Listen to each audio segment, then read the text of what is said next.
I've seen a lot of change, been through a lot of pain. Some things are not. Bismillahirrahmanirrahim. Assalamualaikum warahmatullahi wabarakatuh. Ketemu lagi dengan saya kali ini di video bagian kelima ya teman-teman. Masih dalam latihan soal US PAI untuk kelas 12 atau untuk SMA ya teman-teman. Mari kita lanjutkan ke nomor 31. Perhatikan pernyataan-pernyataan berikut. Nah, dari pernyataan-pernyataan tersebut, pernyataan yang termasuk ke dalam prinsip-prinsip transaksi ekonomi Islam yang paling tepat adalah satu, kita lihat ya, setiap transaksi hendaknya dilandasi dengan niat baik dan ikhlas karena Allah Subhanahu wa taala. Oke. Kemudian ketentuan-ketentuan dalam transaksi boleh menyimpang. Wah, ini tidak ya. Setiap transaksi pada dasarnya mengikat orang atau pihak yang melakukan transaksi itu. Oke.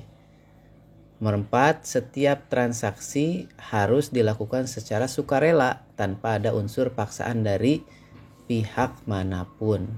Oke. Nomor 4. Transaksi ekonomi antara muslim dan non-muslim dibolehkan walaupun menyimpang. Wah, ini. Jadi 1, 3, 4 teman-teman ya. Jawabannya adalah option E. Nomor 32. Seorang pemuda berusia 25 tahun berkeinginan untuk menikah tetapi secara ekonomi kondisinya belum memadai. Agar terhindar dari perbuatan dosa, sebaiknya pemuda tersebut A. Menikah dengan meminta bantuan orang tua. B. Menikah dengan mengadakan resepsi sederhana. C. Menahan keinginannya karena dalam kondisi tidak wajib. D. Menunda keinginannya untuk menikah sampai cukup secara materi. E. Banyak berpuasa untuk meredam nafsu sambil mengumpulkan materi. Ya, jawabannya adalah option E. Nomor 33. Yulia dan Amir telah melangsungkan prosesi pernikahan. Pernikahannya dihadiri oleh wali, 2 orang saksi, dan petugas KUA atau kantor urusan agama. Beserta itu turut hadir pula handai taulan dari kedua mempelai. Prosesi pernikahan mereka berlangsung dalam suasana diliputi kegembiraan dan khidmat, terutama pada saat prosesi ijab kabul. Calon mempelai pria dan wanita, wali, saksi, dan ijab kabul dalam pernikahan termasuk ke dalam kategori mahar nikah, aturan nikah, rukun nikah, kriteria nikah, syarat-syarat nikah. Nah, kalau wali, saksi, dan ijab kabul itu rukun nikah. Oke ya. Selanjutnya, nomor 34.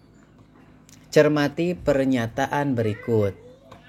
Melalui pernyataan tersebut, yang termasuk hikmah pernikahan terdapat pada nomor hikmahnya ya, terpeliharanya kehormatan suami istri dari perbuatan zina. Oke, bagus. Mendapatkan keturunan yang sah dari hasil pernikahan. Bagus. Pasangan yang didapat sesuai dengan perilaku. Bisa jadi ya, tapi kurang tepat. Terwujudnya ketentraman dan kasih sayang dan cinta, ikatan yang menyatukan seseorang laki-laki dan perempuan, merupakan status simbol dalam kehidupan masyarakat. Yang penting nomor 1, 2, antara 3 dan 4 kita pilih ya. Pasangan yang didapat sesuai dengan perilaku. Terwujudnya ketentraman, kasih sayang dan cinta ini ya. Nomor 1, 2, dan 4. Oke, jawabannya adalah option B. Nomor 35. Dusun Tanjung Palas adalah sebuah dusun terpencil dengan penduduk lebih dari 700 jiwa. 100% beragama Islam dan terkenal sebagai pencari ilmu yang gigih.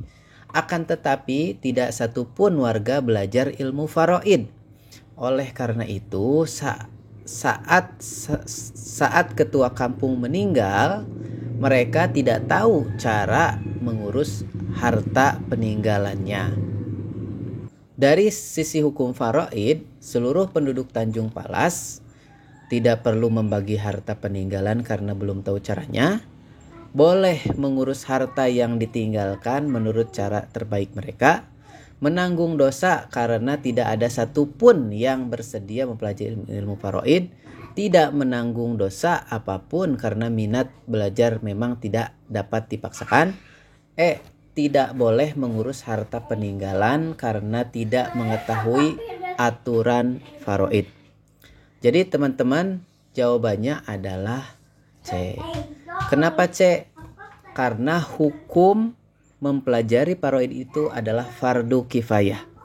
Fardu kifayah itu kalau dalam satu kampung tidak ada sama sekali yang mempelajari, maka dosa semuanya. Kalau dari satu kampung itu ada yang mempelajari satu orang saja, maka semuanya terbebas dari dosa gitu ya. Nomor 36. Perhatikan substansi dakwah Rasulullah SAW berikut ini.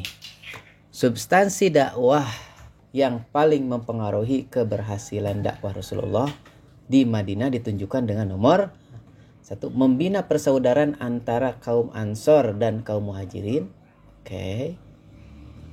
Memberikan jaminan bagi pemeluk agama lain untuk dapat hidup bersama. Mendirikan masjid sebagai pusat dakwah. Melakukan dakwah secara sembunyi-sembunyi dan terang-terangan. Mengajak keluarga terdekat masuk Islam. Sepertinya sih 1, 2, dan 3 ya. 1, 2, dan 3. Karena ini sembunyi-sembunyi dan terang-terangan ini berada di Makkah, waktu berada di Makkah ya. Jadi jawabannya adalah A. Nomor 37. Perhatikan tabel tokoh muslim masa modern dengan hasil karyanya berikut. Berdasarkan tabel di atas, gagasan inovatif Muhammad Ali Pasha memberi dampak. Kita lihat Muhammad Ali Pasha, sekolah modern ya, sekolah modern. A. Masuknya fikih ke dalam kurikulum. Masuknya akidah ke dalam kurikulum. Masuknya fisika ke dalam kurikulum. Masuknya akhlak ke dalam kurikulum. Masuknya Al-Quran ke dalam kurikulum ya. Yang lebih tepat adalah Al-Quran ya. Karena Al-Quran itu ada fikih, ada akidah, ada fisika, ada akhlak. Nomor 38. Islam masuk ke Indonesia dan terus berkembang pesat sehingga menjadi agama yang dipeluk mayoritas rakyat Indonesia.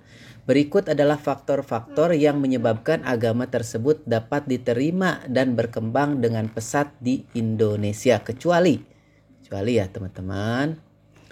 A. Penyebarannya dengan cara damai. Perkawinan dengan putri-putri Raja Hindu. Tata krama pedagang muslim yang menarik. Penyebarannya melalui seni-seni yang disukai. Penaklukan wilayah dengan cara berperang. Nah, di Indonesia tidak dengan cara berperang ya, penyebaran wilayahnya. Nomor 39. Perhatikan pernyataan-pernyataan di bawah ini.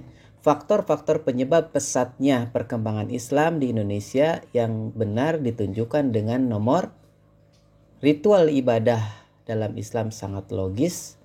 Letak geografis Indonesia yang strategis. Aturan dalam Islam bersifat fleksibel. Sumber penghidupan para dai dengan bertani. Dakwah dilakukan dengan santun dan bijaksana. Jadi nomor ini ya teman-teman semua. Jadi jawabannya adalah option E. Nomor 40. Pada abad pertengahan, perkembangan Islam sangat pesat dan maju, terutama di bidang ilmu pengetahuan.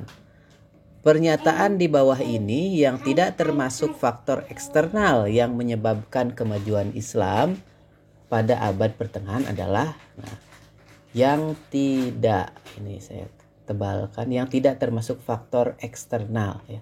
A. Berpindahnya ilmuwan non-Arab ke Baghdad dalam menerjemahkan buku-buku. Adanya peluang kepada orang-orang non-Arab untuk menduduki jabatan. Kemajuan ekonomi, munculnya industri dan perdagangan sampai ke dunia luar. Konsisten dan istiqomah umat kepada ajaran Islam. Stabilitas politik yang kondusif. Ini ya sepertinya nomor B. Terima kasih teman-teman, ini adalah video terakhir rentetan latihan soal ujian sekolah PAI untuk SMA ya. Bagi yang teman-teman yang belum menonton dari bagian 1, 2, 3 itu bisa dilihat di deskripsi video ini. Terima kasih teman-teman sudah menonton. Sampai ketemu lagi di video-video kita selanjutnya. Wabillahi taufiq wal hidayah. Assalamualaikum warahmatullahi wabarakatuh.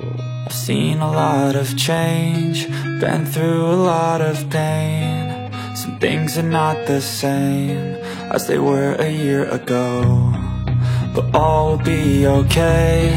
I move on each and every day. The past is where it stays, way back a year ago. I've changed for the better this time. I thought I would never be fine. I strive just to say I'm alright, and for the first